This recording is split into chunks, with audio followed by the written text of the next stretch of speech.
Olá, pessoal, estamos aqui para mais um vídeo. Olá, irmão. Olá, obrigado a vocês pelo convite e a todos que nos prestigiarem também. E hoje vamos falar de um tema em que eu acredito que todos nós já passamos ou vamos passar, a crise existencial. Acredito eu, irmão, que seja aquela pergunta que você sempre faz: por que e para que estou aqui encarnada na Terra? Qual é o sentido da minha vida? Qual é o meu propósito? E muitas vezes a gente se sente perdido, sentindo um grande vazio, talvez por falta de autoconhecimento, ou talvez por algum trauma que a gente tenha passado e que tenha deixado a gente introspectivo, não é isso? Essa crise existencial, todos os encarnados têm um momento que passa, porque tem muitas coisas da presente encarnação e também tem o reflexo de outras encarnações, principalmente a que findou, que deu origem às impressões que vêm para essa encarnação. Na realidade, a crise, existencial, ela se dá porque o indivíduo incorpora algo dentro dele que impede com que ele entenda a maravilha da vida, que são os desafios, na realidade. Quando ele se depara com esses desafios, com as dificuldades, vem um desestímulo, uma série de coisas, pode estar muito bem relacionado com a sua encarnação passada também.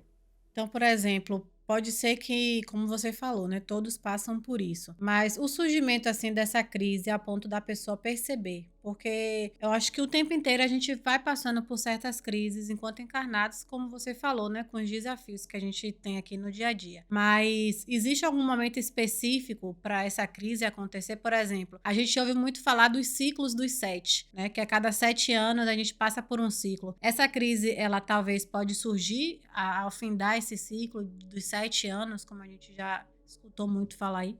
Nós carregamos várias personalidades de nós mesmos, de nosso pretérito e até mesmo numa atual encarnação. São o processo da infância, o processo da adolescência e assim entrando para a idade adulta. Aquilo que nós sabemos do corpo mental, que o subconsciente, ele armazena muitos conceitos de vida, E isso faz com que o indivíduo fique limitado, na percepção da essência de sua manifestação encarnatória.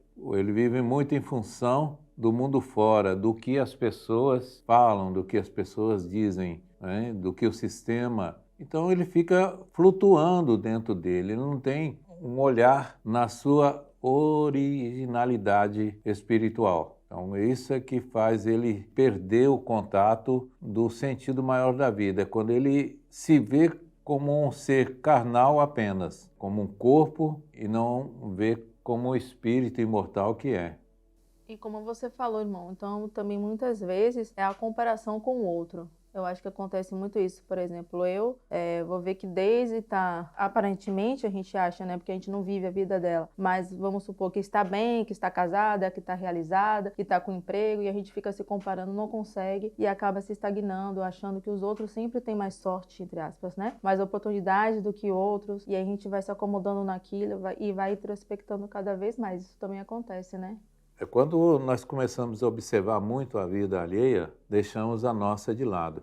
E os nossos desafios, que vocês chamam de problema, não são problemas, são os desafios que a vida nos impõe para o nosso próprio crescimento. Então, se a gente não entende isso e fica observando a vida alheia, você vai estar sempre num déficit consigo mesmo. E isso leva ao indivíduo a uma introspecção de valores comparativos. Isso não é bom. Tá entendendo? Que aí ele vai querer como se ele quisesse ter a vida do outro. A vida do outro é do outro, a sua é a sua. Tudo é diferente. E no caso, assim, como o Tati trouxe esse exemplo, né, da comparação que a gente sempre se faz. Essa crise também pode existir, porque eu já vivenciei isso, né, de ver tantas pessoas ao meu redor conseguindo, né, as coisas não só materiais. E eu me perguntar, poxa, e eu tenho estudado tanto, eu tenho buscado tanto. Até que, claro, né, com a orientação de vocês, eu consegui voltar mais para dentro de mim e fazer essas perguntas que vocês sempre fala pra gente, né? O porquê desse momento que eu estou vivendo, para que eu estou vivendo esse momento. Porque muitas vezes eu acho que o que falta na gente é justamente isso. Seja em momentos de alegria, seja em momentos de tristeza, de desafios, enfim. Porque a gente se pega nos momentos de desafio, a gente se pega mais a energia que quer deixar a gente só no desafio e não na energia que quer que a gente vença aquele desafio, que a gente transforme, que a gente cresça. E aí eu acho que a partir disso vem essa crise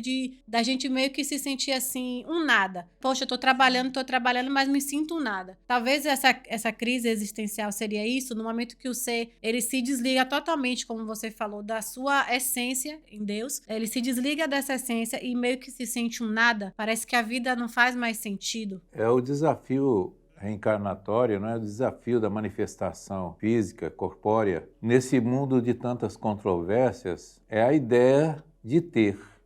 Então, a primeira coisa que as pessoas fazem a comparação é no ter. Ele tem porque eu não tenho. Ele consegue porque eu não consigo. Esse é um grande erro. O sistema, ele induz e em certos momentos até impõe regras que levam você a se movimentar para construir coisas, que também é importante, só que precisa ter o equilíbrio. E quando a pessoa ela vai muito nas questões materiais, aí vai lhe faltar o quê? O espiritual. E o conforto maior é o espiritual, é você saber que você está vivendo uma experiência carnal, mas você é eterno. E tantas vezes você vai repetir as experiências até aquilo ser satisfatório no seu processo de evolução.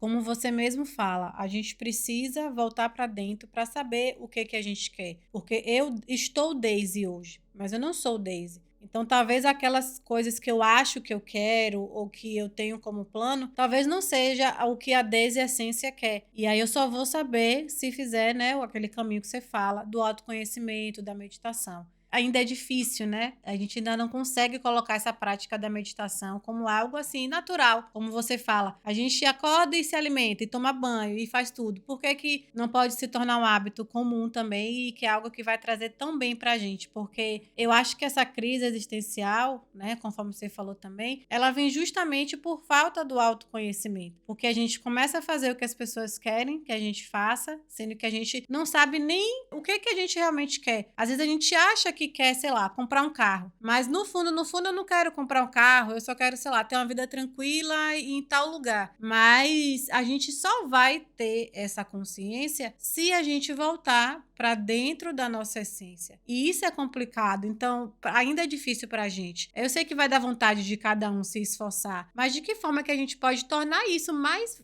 verdade, mais hábito? Porque eu também sinto essa dificuldade. Bom, em primeiro lugar é passar a compreender mais a si mesmo, né? E entender esse conjunto de corpos que é você. Principalmente vamos falar assim do espírito, do corpo mental, emocional e físico que você está habitando aí. Então é um complexo de corpos que precisam ser observados. Por exemplo, você acorda, você vai tomar seu banho, se arrumar, não é? Cuidar do seu corpo, seu cabelo, vai tomar o seu café, vai alimentar o corpo. Tudo você faz visualizando o corpo, colocar uma roupa, fazer tudo aquilo que você possa aparentar para os outros que está tudo bem. Ou não, tem pessoas que não ligam para isso, né? Mas e o corpo mental do indivíduo? Ele foi realmente, tomou um banho de manhã, ele se alimentou de manhã? Então, se ele não se alimenta, não toma um banho, não faz a sua higiene, quando você vai atuar no dia, ele vai estar cheio de sujeira. Então, a meditação é como um banho que você vai dar, porque quando você diminui a frequência do seu cérebro, ele descarta muito das coisas que não tem necessidade de você manter ali. Que até os grandes filósofos dizem que o ser humano não aproveita 3% do seu campo mental, justamente porque está cheio de valores, de coisas sem sentido. Então, quando você faz a meditação, faz esse silêncio proposital, que nós falamos através da meditação, vem uma sensação de quietude e essa parte do corpo mental, ela desacelera. E ele vai expurgando aquilo que não interessa. Vai promovendo esse relaxamento, porque ele é que está comandando o corpo físico. Então a sua região cerebral começa a receber as informações de mais tranquilidade E aí você vai alimentar o quê? Quando você entra nesse processo de meditação, que venha o relaxamento, algo dentro de você, como espírito, também está alimentando esse corpo mental de possibilidades. Então, aquilo que você via como dificuldades, quando você passa por esse processo, né, você já busca, as forças já vêm naturalmente lá de dentro, porque você tem. Se os desafios lhe apresentou, é porque você tem condição de superar. A vida não ia te dar um desafio que você não pudesse superar. Vai depender do seu esforço, do jeito de ver a vida e de decidir a sua vida. E quando você faz a sua meditação, então vem essa força interna mais do espírito que proporciona uma força, né? uma combustão maior que faz você levantar a cabeça e ir à luta e conseguir aquilo que quer. Enquanto que o indivíduo ele fica só julgado na questão de acordar, correr para o trabalho, não tem o tempo de meditar, de fazer um silêncio, de cuidar de mim, ele está exposto a qualquer situação. Aí eu queria ir no cinema, mas se chover, como é que eu volto? Aí eu queria comprar uma roupa, mas se eu não achar a roupa que me serve, aí você começa a criar dentro de você uma coisa para te dar razão que não deve fazer, que você não consegue fazer, realmente aquilo não vale a pena. E você vai se afastando, né, dessas possibilidades que a vida disse para você. Vai no shopping que você vai conhecer alguém, vai falar com alguém, vai levantar a cabeça, vai olhar, vai ver luzes, vai ver vitrine. Você, de repente, se descobre ali. Mas quando você está nesse para dentro, né, de forma depressiva, porque na realidade as crises existenciais é um caminho bem já lá na boca do poço da depressão. Isso é muito perigoso. E também tem um caso, irmão, de a gente às vezes quer muito alguma coisa, conquistar algo, e depois que você consegue vem aquele vazio. Poxa, não era isso que eu queria, lutei tanto, mas não era aquilo, né? É como se a gente vivesse de ilusão, que a gente acha que vai conseguir aquilo, e quando consegue, não tem sentido. E aí a gente que vê que a maioria das vezes é a falta de conhecimento de si mesmo, desse caminho que você falou. É porque a energia da visão do ter, ela é empolgante, ela é atraente, ela parece que é colorida. Eu quero comprar um carro porque, não é? Você acredita que a sua felicidade é comprar um carro. É meu sonho. Mas só que a sua vida não se resume ao carro. Colocar coisas materiais para preencher um certo vazio dentro é tudo ilusão. Depois o buraco fica mais fundo ainda, porque você vai saber que você comprou um carro ou desfez de um capital, ou então se entrou em dívida, se endividou e não significa nada para você. Está vazio. Isso é que leva ao fracasso e leva a essas crises existenciais. Outras coisas que nós não falamos aqui são relacionamentos. Relacionamentos mais, vamos dizer assim, amoroso, né? Em certo momento, as pessoas que não estão ligadas a si mesmo, ela acredita que o outro é a razão da felicidade dela, é tudo para ela, que a outra, não é, tem um significado maior do que ela na própria vida. Sabe aquela coisa de eu não vivo sem você, você é tudo para mim? Então, a pessoa deposita a sua vida àquela pessoa, aquele relacionamento. E não é bem assim. A pessoa está na sua vida, ótimo. Aproveite, vai viver com ela tudo que precisa viver, tudo dentro do equilíbrio, que dessas relações tem que ter as duas mãos, que vai e vem, porque senão você acaba se escravizando. Aí o que acontece? Você espera muito do outro e o outro não responde. Termina o relacionamento, você agora eu não quero mais, porque ela me decepcionou. Então você estava montado a sua vida, sabe o que você tem de mais sagrado, que é a sua relação consigo mesmo, foi embora. Aí você começa a desacreditar nas relações, você está entendendo? E aí a pessoa começa, vamos dizer assim, a voltar para dentro dela, como nós falamos aí, dessa maneira depressiva. Ela se isolar, não querer um novo relacionamento, ficar com medo de um novo relacionamento, uma série de coisas. Porque muitas vezes a pessoa, quando não está ligada a ela mesma, ela vive muito de fantasias. E essas fantasias, elas tanto são coloridas, como de repente você não vê cor nenhuma. Só basta que aquilo não corresponda. Nós fantasiamos. E essas cores são ilusões que nós criamos, não é que o outro criou. Você está entendendo? E aí, quando vai para a convivência, aquelas cores vão caindo e as imagens vão ficando, sabe, opacas, sem vida. Então, esse chamado amor à primeira vista, muitas vezes são até com inimigos, porque foi atraído para realizar um outro sentido na vida para se tornarem amigos. Então, a magia da vida, ela encontra isso. Vai colocar cor, ajudar você a colocar cor naquele primeiro momento para que você tenha a oportunidade. Então, vamos dizer, pinta o outro de uma cor, pinta outra de outra cor e se encontram e aparece o belo da relação. Muitos continuam vivendo isso, porque por mais que apareçam os problemas, as dificuldades, elas superam juntos. Mas a maior parte é onde que se dá os piores relacionamentos, né? Inclusive até violentos. Então, irmão, se você puder fazer uma consideração final sobre o tema, né, dessa crise existencial, como que a gente pode ter mais cuidado e se a gente vier a passar por essa crise, como que a gente pode superar?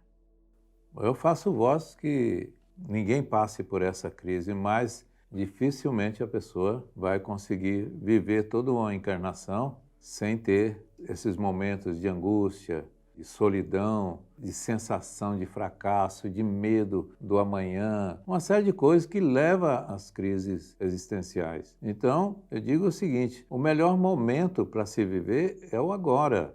Viva ele com equilíbrio e mais intensamente na crença que você está fazendo o melhor que se pode. Porque é o momento agora que vai produzir o momento futuro. Cuide da sua felicidade. Se está com outro, se está com a pessoa do seu lado, com a outra, não importa. Você tem que manter no controle de sua vida, de suas emoções, seus pensamentos, para que você possa tirar fruto disso e ajudar o outro também a colher frutos. Porque numa relação, seja ela qual for, é uma troca.